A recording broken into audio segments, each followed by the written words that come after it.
Bon matin et bonnes vacances de la construction. Ce matin, je veux vous parler de la couleur des mots. Moi, j'ai quand même fait toutes mes études en psychopédagogie. Ça allie la psychologie et la pédagogie. Les mots sont souvent chargés de sens. Bien qu'on s'en rende pas souvent compte, parfois ça peut amplifier quelque chose, comme par exemple...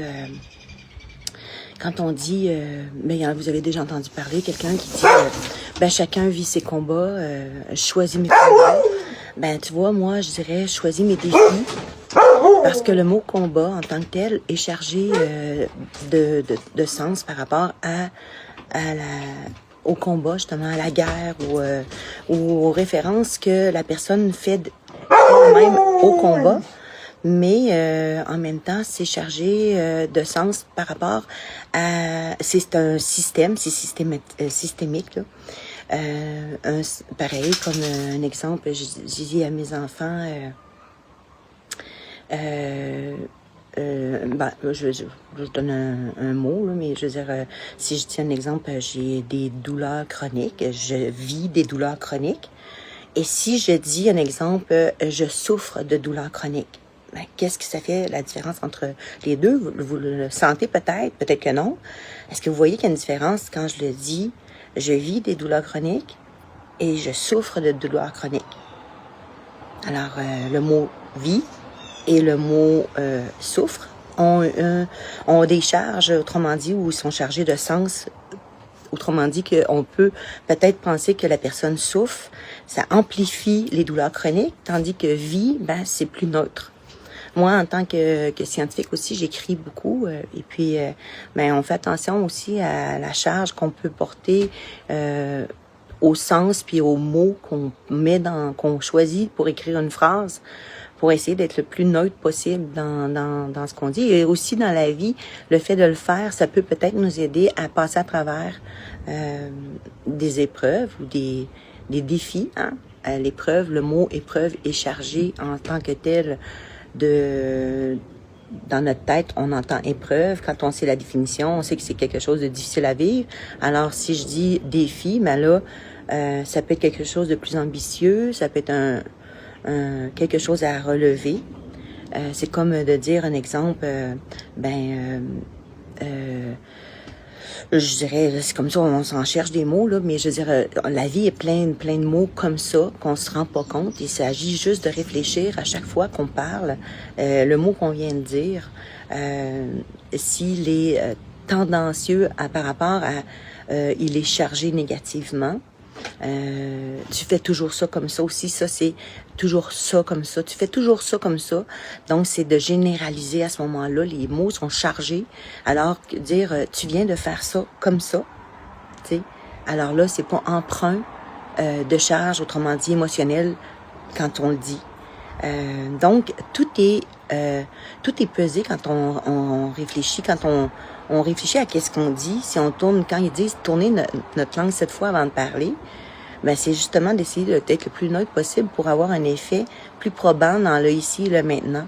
Je vous avais parlé déjà la fois que j'avais fait la marche et que la personne m'a demandé, j'avais oublié un petit caca, la première fois de ma vie, et que la personne m'a tout de suite chargé, autrement dit, de mots négatifs en disant « c'est vous hein, qui laissez toujours les cacas dans mon entrée, puis là, vous en avez oublié un, vous en avez laissé un sur le chemin. » Donc, du coup, cette phrase-là était chargée et empreinte par rapport à la dame, évidemment, puis par rapport à moi qui fais toujours attention et que c'est une exception, cette fois-là, d'habitude, je ramasse toujours les petits piou-piou à mes chiens, c'était une phrase qui était agressante.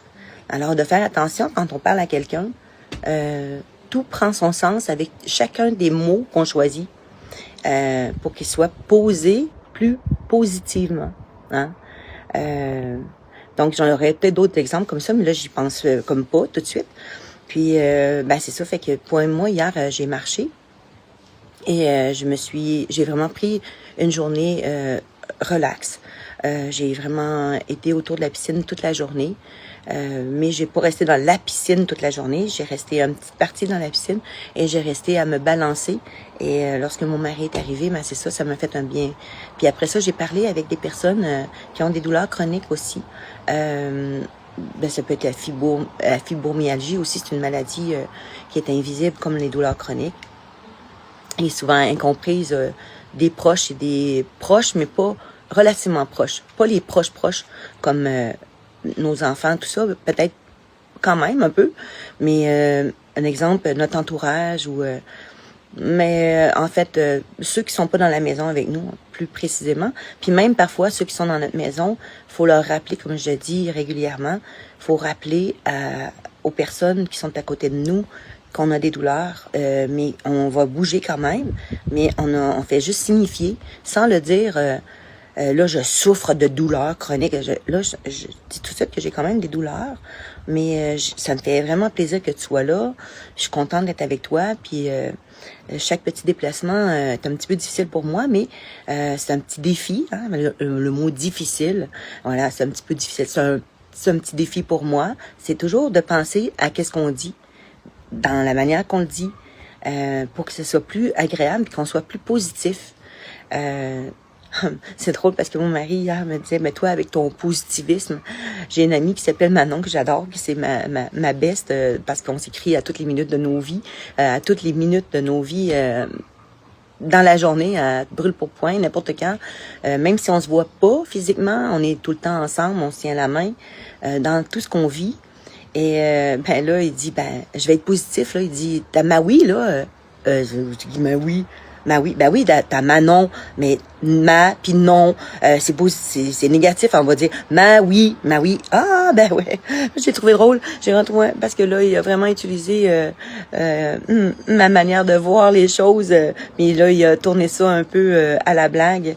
Donc ma oui que j'aime tant. Fait que c'était trop drôle. Fait que là-dessus, je voulais vous souhaiter une belle journée. Prenez soin de vous, prenez soin de vos mots, mettez de la couleur dans vos mots et sentez aussi la couleur que vous voulez y donner. C'est des métaphores que je fais. Moi, je suis une artiste dans l'âme, mais on est tous artistes dans l'âme à quelques points. Il faut savoir ouvrir notre sens artistique parce que on l'est tous.